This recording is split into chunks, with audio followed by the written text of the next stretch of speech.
Auto సోదరులకు, 3 మండలాల auto కార్మిక అధ్యక్షుల వారికి, ప్రింట్ అండ్ ఎలక్ట్రానిక్ మీడియా సోదరులకు, అధికారులకు అందరికీ పేరు పేరున హృదయపూర్వక నమస్కారాలు.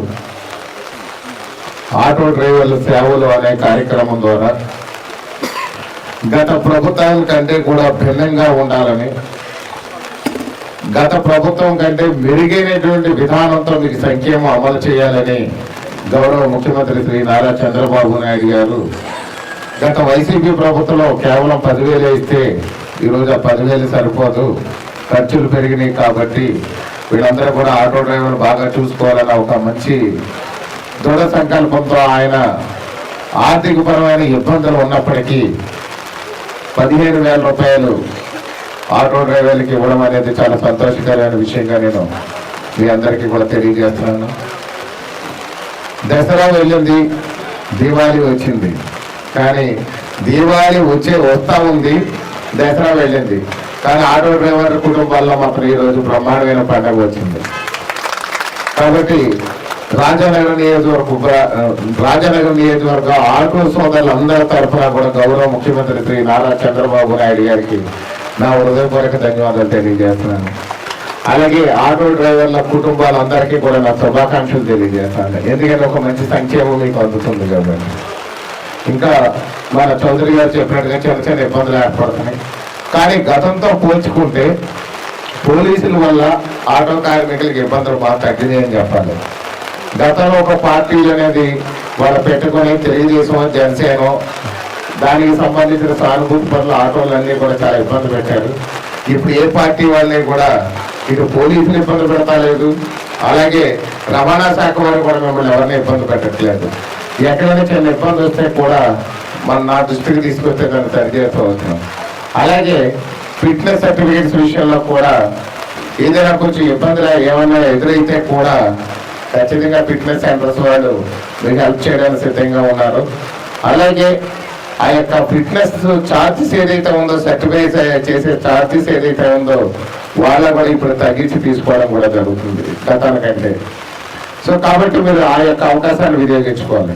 ఇందాక ఆర్డీఓ గారు చెప్పారు, ఎవరైనా పథకాన్ని కానీ మిస్ అయితే, అంటే ఒక 10 మందికి ఎక్స్ట్రా వచ్చినా పర్వాలేదు, కానీ ఒక్కడ కూడా అర్హులైన వారికి ఈ యొక్క పథకం వర్తించకుండా ఉంటే మాత్రం ఖచ్చితంగా మీ సచివాలయాల్లో హెల్ప్ రెసిడెంట్స్ ఉంటారు, లేదా ఇక్కడ ఎంపీడీఓ గారి దృష్టికి కానీ నా దృష్టికి కానీ తీసుకొస్తే ఖచ్చితంగా మాత్రం మిగిలిపోయిన వాళ్ళకి కూడా మేము ఈ పథకాన్ని వర్తించేలా చేస్తామని చెప్పి అందరూ తెలియజేస్తున్నాం.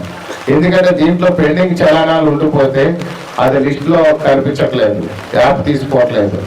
ఏదైతే పోలీసు వారు గతంలో వేసిన పెండింగ్ చలానాస్ ఉన్నాయో అవి కానీ, లేదా ఫిట్నెస్ సర్టిఫికేట్ అంటే మన వెహికల్ ఫిట్నెస్ అనే దాన్ని కరెక్ట్గా ఉందా లేదా అనే దానికి కూడా ఉన్నాయి, కానీ కొన్ని వాటిల్లో కూడా చాలా వరకు క్లియర్ చేశారు. కానీ ఎక్కడైనా అలా మిగిలిపోతే 2 కారణాల వల్ల, లేదా మీ యొక్క ఆధార్ సీడింగ్ లేదని ఇబ్బంది వస్తే ఎక్కడైనా ఆగితే మాత్రం మా దృష్టికి తీసుకొస్తే ఖచ్చితంగా మాత్రం ఏ ఒక్కరూ కూడా మిగిలిపోకుండా ఈ ఆటో డ్రైవర్ల సేవలు అనే పథకం అందరికీ వర్తించే విధంగా చర్యలు తీసుకుంటామని మీ అందరికీ తెలియజేస్తున్నాం. అలాగే భవిష్యత్తులో మీకు ఎప్పుడైనా ఎక్కడ ఏ ఇబ్బంది వచ్చినా సరే డైరెక్ట్గా కాల్ చేయండి, ఖచ్చితంగా మీకు మాత్రం తోడుగా ఉంటామని మరొకసారి తెలియజేస్తున్నాం. కూటమి ప్రభుత్వం గౌరవ ముఖ్యమంత్రి శ్రీ నారా చంద్రబాబు నాయుడు గారు కానివ్వండి, అలాగే ఉప ముఖ్యమంత్రి వర్యులు శ్రీ కొణిదెల పవన్ కళ్యాణ్ గారు కానివ్వండి, అదేవిధంగా లోకేష్ గారు కానివ్వండి, పూర్తి స్థాయిలో మీకు అందరికీ అండగా ఉంది. కూటమి ప్రభుత్వం పూర్తి స్థాయిలో ప్రజల సేవలో తప్పిస్తూ ఉంది. ప్రజల సేవ కోసమే ఇంకా కొత్తగా ఇంకేం సేవలు చేయాలన్న ఆలోచనతో ఉంది. స్థానికంగా నేను కానివ్వండి, బొడ్డు వెంకటరమణ చౌదరి గారు కానివ్వండి, అలాగే నీరుకొండ చౌదరి గారు, వీరం చౌదరి గారు కానివ్వండి, ఇంకా స్థానిక నాయకులు, కూటమి నాయకులు అందరూ కూడా ప్రజలకు ఏ విధంగా మంచి చేయగలం అనే దాని మీద మాత్రమే ఉన్నాం. గతంలో లాగా మాత్రం కేసులు కట్టి వేధించడాలు, ఇబ్బంది పెట్టడాలు కాదు.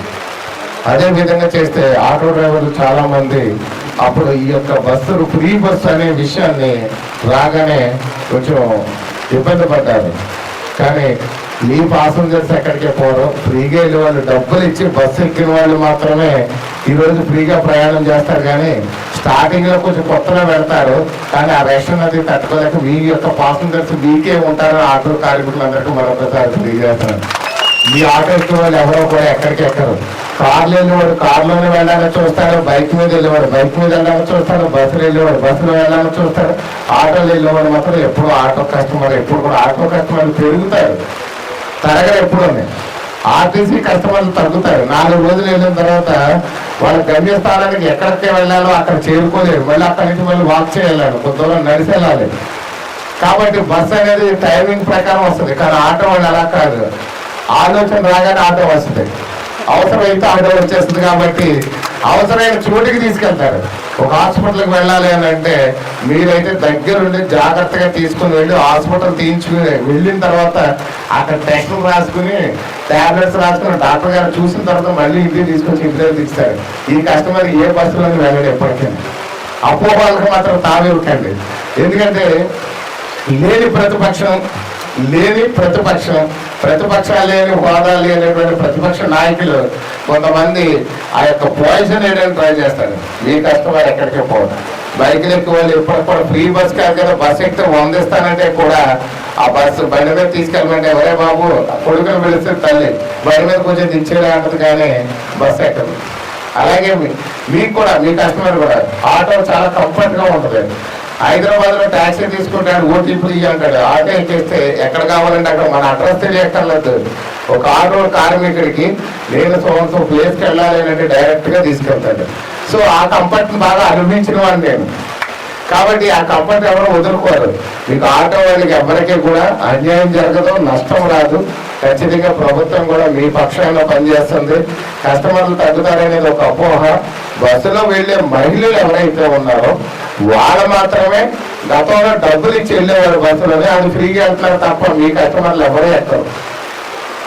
ఇది మాత్రం మీరు అందరూ ఒకసారి మరీ గుర్తించాలి. అంటే ఎక్కొద్దని వాళ్ళకి చెప్పట్లేదు కానీ మీ కస్టమర్లు ఎక్కడికి పోరాని మాత్రం ఈ సందర్భం మీ అందరికీ తెలియజేస్తానన్న. కాబట్టి అపోహాలకు వద్దు. అదేవిధంగా మీకు కూడా నా వంతు నా దగ్గరకు వచ్చారు. నా వంతుకి సంక్రాంతికి ఏదైనా ఒక మంచి గిఫ్ట్ ప్లాన్ చేసి రాజనగరం నియోజకవర్గంలో ఉన్నటువంటి ఆటో కార్మిక సోదరులందరికీ కూడా ఒక మంచి గిఫ్ట్ ప్లాన్ చేసి మళ్ళీ మీ 3 యూనియన్లతో డిస్కస్ చేసి నేను ఏం చేస్తే బాగుంటుంది, ఒక వెహికల్కి ఏదైనా మీకు రూమ్స్ కావాలంటే అది ఇవ్వడం బాగుంటుందా, లేకపోతే 2 జతలు బట్టలు ఇస్తే బాగుంటుందా, ఏదైనా ఒక గిఫ్ట్ మంచి గిఫ్ట్ ఏది ఇస్తే బాగుంటుందని మళ్ళీ కార్మికులతో చర్చించిన మీదట నా వంతుగా మీలో ఒక్కడిగా మీకు నా వంతు నేను కూడా సాయం చేస్తాను మీకు ఈ సందర్భం తెలియజేసుకుంటూ ఈ అవకాశం ఇచ్చిన పెద్దలకి అధికారులకి అదేవిధంగా ఆటో సోదర కార్మికులందరికీ కూటమి నాయకులకి కూడా పేరు పెన్న హృదయపూర్వక ధన్యవాదాలు తెలియజేసుకుంటూ సెలవు తీసుకోవాలి. Thank you.